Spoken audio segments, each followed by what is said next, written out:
What's up, world? Well, it's Carpo here, and I've been doing some thinking lately.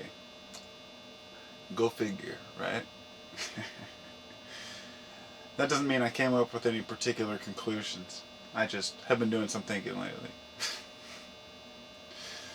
I'm just.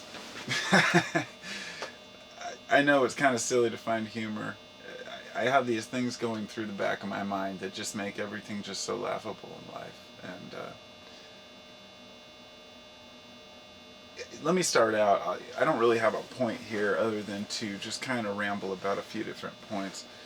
I was watching a video earlier from this guy who, well, I won't name because I don't like to name names.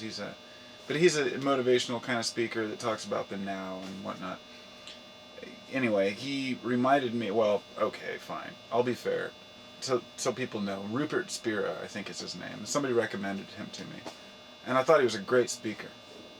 Talked about the now. Talked about kind of just the whole idea of living a life in the now moment. But it resonated so much with Eckhart Tolle's work. I just couldn't listen to it, and it's not because the message was wrong. And this is so before anybody gets says, oh, he's a good guy. He's a great guy with great points. Both of them are. Eckhart Tolle is great too. But man, the dramatic pause between words, it just gets to me. I can't help it, and I know that that's just because I'm the kind of person who likes to get to the point, I guess. And often I couldn't believe, because both of these guys speak about the same type of thing, but both of them are very soft and slow-spoken people. And it led me to this thought that a lot of people who can handle living in these now states that talk a lot about it tend to be very thoughtful type people. And I don't mean thoughtful in the giving sense, but thoughtful and very considering. They tend to dress very conservatively, they tend to think very conservatively, but in the sense that they're very considerate of what they're going to say before they say it. And a lot of people see that as a strength, and it is. So let me, I guess, try to kind of reformulate what I'm trying to say here. There are different types of learning, and different people learn different ways and absorb information different ways. For some people, the soft-spoken, very thoughtful, orchestrated, dramatic pauses help people to kind of process what they're hearing. And it's something in the past I thought maybe I should kind of be more, I guess, slow speaking. I can't do it. It's not in my nature. I feel like, I don't always say the things that I mean to say, and they don't always come out right. But if I spend too much time thinking about what I'm going to say, I never get it out. And that's why sometimes I can watch a lecture that might be an hour-long lecture, and I can condense that down into 10 minutes if I heard someone speaking that could get the point across. So for me in my learning, that's the best method, is someone who speaks quickly and gets going, I guess it's because the answers come from the heart, and it is what it is. I think sometimes when we speak, it's like we're not really speaking from our own minds. It's almost like we're talking from the collective. I'm sure lots of people have experienced that. When I'm doing writing, really deep writing, I'll get lost in it and I'll come back to it and it doesn't even seem like I wrote it. And some of my older videos I've gone back and watched, because I generally don't really proof watch or anything in my videos. I just upload them, and I went back and I was like, oh my god, that's weird. I don't remember saying that, and where did I even hear that or learn that? And I realized it's because it's almost like things are coming out. It's hard to explain. It's the that tapping into the collective, like you're reaching out and you're grabbing these ideas as you're talking. But so the soft spoken kind isn't for me, and the now life isn't. I don't think. I think it's misinterpreted. Living in the now doesn't mean just be, because I live in the now. I guess this is what I'm trying to say, is I'm a now kind of person. I am always in the moment. I very seldom worry about the future, and I never worry about the past. This can cost me. This is an important point. This can cost you lots of, well, it can cause you lots of problems, and it can cost you lots of potential success if that's what you're after. In other words, if you're not embracing and thinking about the other times, learning from the past to act in the present to preserve your future, so to speak. And this is, of course, part of the whole process of being in the now, but people misunderstand it, and they just take these bits and pieces from this new age kind of stuff. And that's why I feel like sometimes I'm dissing on the new age stuff, but it's not that way at all. Because I actually practice more of these things than I would even ever discuss. I mean, I talk to nature, I speak to the whatever, God you might want to call it. I consider everything, and I'm a very thoughtful person in that way, that I really try not to look at things as black and white or cut and dry. But I don't wear robes and pretend to be floaty that everything's okay and perfect, because it's just not reality.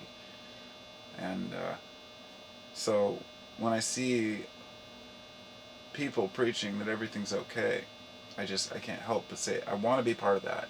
I want to agree, and I want to join in with the love. I'm the kind of guy, I used to go to dead shows, I love to wear tie-dyes and go out and dance around and just laugh and have a great time, and I love life. But I think that's one of those things that it's just, you either do it or you don't. And some people talk about doing it, but don't really do it, don't really live it,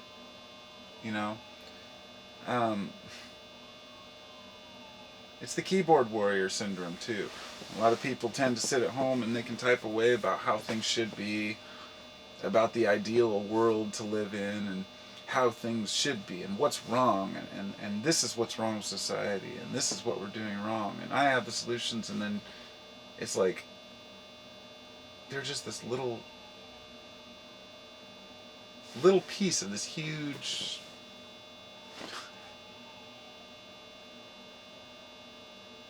dramatic pause. They're this little part of this huge system that we live in, and it's not something that I think. Let me see if I give a little more thought to this. We're not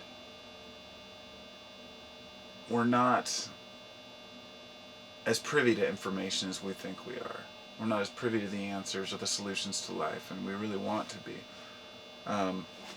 So it leads a lot of people to form groups and organizations and movements and these communities and stuff to try to find like-minded individuals. The problem is something I see repeated over and over when I observe, is that it seems like everything's lost in translation. The echo chamber takes over, and people start just assuming that everyone should see things their way. And that's why I've just strongly avoided groups, but still have a respect and reverence for groups of people who make impacts. Let's say, like, non-profit groups that really make a difference, the ones that actually help their community, do small things, fundraisers and have charities and soup kitchens and whatnot, little things in the community that matter. And they don't go out bragging about it, you know what I mean? It seems like the more that people brag about what they do, the less they're really doing. I know that's not always going to be the case, but it seems to be a very common theme. Everyone wants everything to be their way, and so that's what I was thinking about when I started this video. It was laughing at just everybody in general, and myself included. Because if you can't laugh at yourself, dude, you're taking life way too seriously. There's no time in this world for self-pity or egotism. It's just, for me, it's finding this balance of living in the moment and just enjoying everything that I'm involved in, even though times are tough. And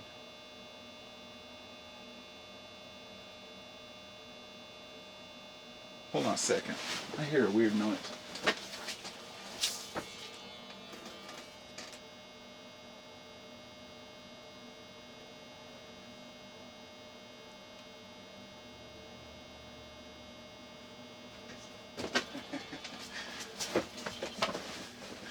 Very strange. I've been hearing this whirring noise. It must be like the neighbors working on the house through the window. I thought it was maybe like a kid or something. It was weird. Anyway, so where was I? Remind me. I was laughing at the beginning because of the way people are, and they take themselves too seriously. And whenever you're trying to defend yourself as being superior or more knowledgeable than it loses any type of credibility because people don't care. It's always the humility that wins in the end. But it doesn't mean that you have to be meek. It doesn't mean that you have to sit back and be passive and allow everybody... There was a time in my life where I thought that the best approach to handling problems and situations was to ignore them. Not situations that I had to deal with, but situations that, let's say, you're passing by someone and they say something to someone, you hear them say something really harsh to someone else or being abusive to another, and you have the choice to ignore that. It's never going to affect you again. Or you can speak your mind and say what needs to be said. Let's say someone's being rude to a cashier in front of me. I've called people out on that. And, you know, there's two ways that people might see that. They might say, right on for defending the cashier because they can't do it themselves. Another person might say, mind your own business, you know. But in a community, everything is everyone's business. That's the whole point. If you see someone doing something, breaking into someone's car, you know, you're not going to, well, you know, it's not my problem. I mean, a lot of people would. But, you know, we protect each other. And so it's the same thing online. Let's say you're standing up for someone who is being wronged or being harshed, and you lash back at the person, you know, that's fair and legitimate. So being meek and being peaceful about every situation is not always the answer. Because I've attempted that in my life, and I've always found a happy medium. The trick is to be bold and be honest and be truthful with yourself and with the world, and not let the little shit get to you.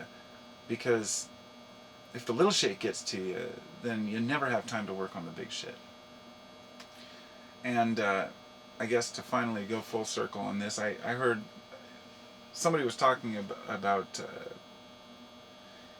it was an interview on like Jon Stewart or something, this lady who had made this movie. I can't remember the name of the movie, and it's about a few kids in like small town America and their hardships, going to college, growing up, all these things. And she was talking about the challenges that he faced, or that one of the guys that I guess the show's about, maybe it's about one guy, I don't know, but she said that, you know, he has dreams. She says he has all these dreams, but with all the challenges he faces in his life, I don't know if he'll be able to achieve that dream. And so I sat back and I thought about it for a minute, and I thought, okay, what are these challenges that this person is facing that I don't face, or that no one else faces, that is born into basically poverty, living hand to mouth, check to check. Growing up, my entire life was living with my family check to check. We never had money, we never had savings. We owned a house once, but had to sell it. You know, and I grew up, and I've been basically the same way. And what she was saying is that some people say that to not, you know, that the only reason people remain poor or in poverty is because of lack of virtue, and how that's total bullshit. And I agree, it is. You know, people are very virtuous and have much, you know, a lot of motivation and intention to change and do a lot. In fact, some of the poorest people have the most motivation. So the virtue's there, but the connections aren't. So basically, I started asking myself, what is it that gives a person, what is it that a person who's not challenged would have? And that would be a name. You know, you're in a bloodline, or you have money, family money, or you have some sort of clout within, you know, the bigger picture, Or, maybe your family had some sort of very strong integrity within this, the military community, or within this community or that. Some people are born, with a silver spoon in their mouth, but for the most part, everyone who's born on the level playing field of being born into a regular American city with working 40 hours a week, we're all on the same page. So what is the difference? The difference is location, but the only reason that stops a person is because they choose not to move away out of fear. But that comes down to the fear of, a change of atmosphere might be due to uh, misunderstandings or lack of education, maybe ignorance. I guess what I'm saying is that it comes down to a person's intelligence as to how they can pursue, in life. But at the same time, how a person can pursue money and to try to live a life, I guess, with money. I guess is what I'm saying. If a person wants to make money, since that's what society considers so important, um, if you want to make money, you can, in a capitalist society. And people often talk about being held down or challenged, and the only challenge I could see is mental handicap. And that was it. Obviously physical handicap, but if you're a person who has a mental handicap, it's going to be basically the only thing that'll hold you back from doing something like, what is that? Wind's blowing, man. There's ghosts walking through here. But for me, I'm an intelligent person, and I still don't, I don't have the motivation to do a lot of the things I know I could do to live the kind of life that I want to live.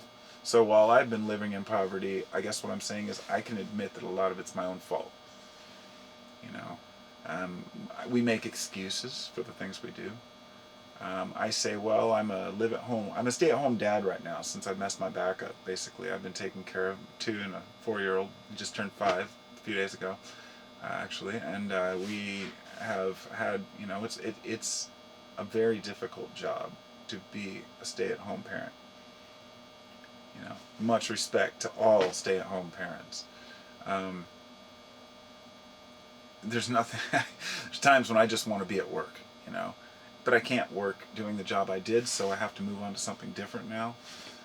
So I need to pick up and get going, and so I guess what I'm saying is that I know it's my own fault, and I think when people talk about challenges, I just say, if you're an intelligent, capable person, and you can see and you're aware that you're being held back, then you're a step ahead of the game, because you're not being held back if you're aware of those binds, and you can break free of them. If you can see the problems that don't allow you to do what you want to do in this society, then you can find the loopholes to work through it and find a way to, take advantage.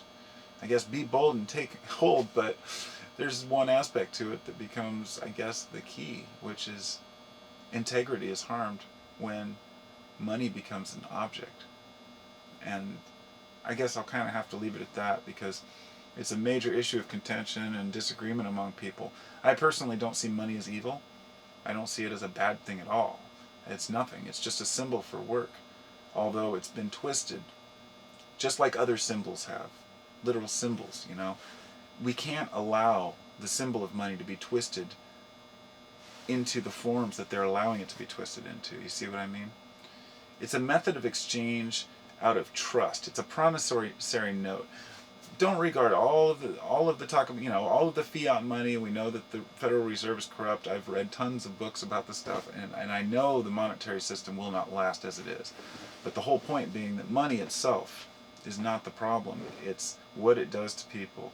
Just like power corrupts, absolutely.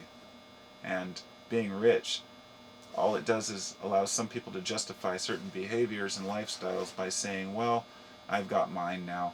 So when I look at making that money, if I know that I could be a millionaire if I wanted to, right? It's just a matter of putting down, the effort. And I guess there's part of me that always wants to have a lot of money, and then there's another part of me that doesn't, that wants to live humble. Every time I start working towards a great goal, then I'll listen to like a Manly Hall lecture where he starts reading on people who are working towards prosperity and, how it takes away from that value. And I start thinking to myself, how much of this is an ancient form of control, mind control, programming, telling the people, pacifying them by saying, the meek shall inherit the earth, or that it's easier to walk a camel through the eye of a needle than for a rich man to get into heaven. These kinds of things are the things that were a way of appeasing people in the past by saying, hey, you don't have to make more. You should just be happy as a slave. Be happy doing what you're told to do. And there are plenty of people just content to do that. So the question is that wrong? Should I be out there taking more than my share? I mean, should I be? And what is your share? What is an equal share? And wasn't that the biggest question? What exactly is an equal share of the pie? It's obviously that, a multi-billionaire has more than his share. But what does he really have? If you take away this invisible money, what does he really have? He has objects, items that were made by people. Very little, really. One person may own multiple corporations, businesses, buildings, but they can't maintain them all without the other people involved. In other words, the money means nothing. The question is, how much should each person get? And should the pie be divided equally? This is where it gets into all these philosophies about socialism and communism, and people start screaming and fighting and bickering about, should we feed the poor? Well, no, make them feed themselves. Well, what if they can't? Well, then it'll, Darwinian theory, weed out the weak, and so on and so forth, and people fight, and then they say that's inhumane, and they say, what about the people that can't handle it? And then people start getting into saying, they talk about, and we start talking about, population control and euthanasia and, and sterilization and all these different very personal issues that I won't even get into. My question is merely, how much of the pie do I deserve? And how much should I work towards? Is there a limit? Is there a cap on how much, I guess in my mind, a person should have before they are abusing it? And on the other hand, some people are custodians of money. No matter how much you have, I would be happy to be a multi-billionaire because I'd be able to give it away and be a custodian of that money. But it's not something I desire, If it happens, it happens. I've probably bought 5 lottery tickets in my life, Mega Bucks or Powerball or whatever. And I'm just not a big gambler because I've always felt like it's lying to yourself, trying to get something you haven't worked for. So I guess that's my big question. And all this long ass video is what do people think? Is there a limit, or is there anything wrong with not taking a motivational approach when you're able? Say an intelligent person who's capable of making money chooses not to. Is that a bad thing? Is that a good thing? Or is that a neutral thing?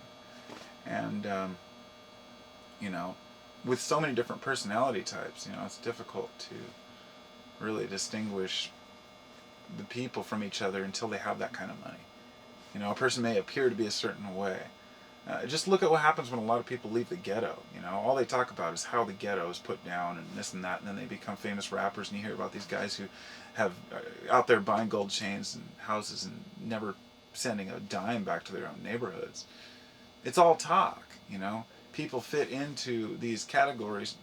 Don't get me wrong, there are plenty of rappers who have, sure. That's just one example, but everyone's all talk until they're the one in charge and the custodian, and then the whole mindset changes, friends change, and you get in this rich friends echo chamber where people start feeding each other bullshit, and you start telling yourself, I deserve a gold cane or diamond trim on my yacht. And that's where I think it goes over the top. I guess when a person has more space than they can possibly utilize, that's when it becomes too much. And if I had billions, I wouldn't build myself a $500 million ranch. I'd build myself $500,000 homes instead. And start a community of people who want to be better, or better than not be better than others, but be better people, better themselves. and have community gardens and plant. This is just, it's all exciting to me. God, I hope that one day I'll be able to utilize the money to do something like that. I just see so much being wasted around me, and it makes me sad when I see people wasting money on silly things, $1 million cars, and it's just,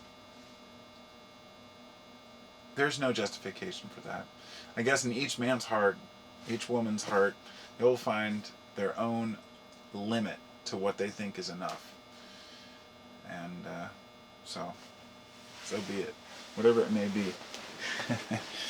This video probably ended up being a little too long. Yep, 25 minutes.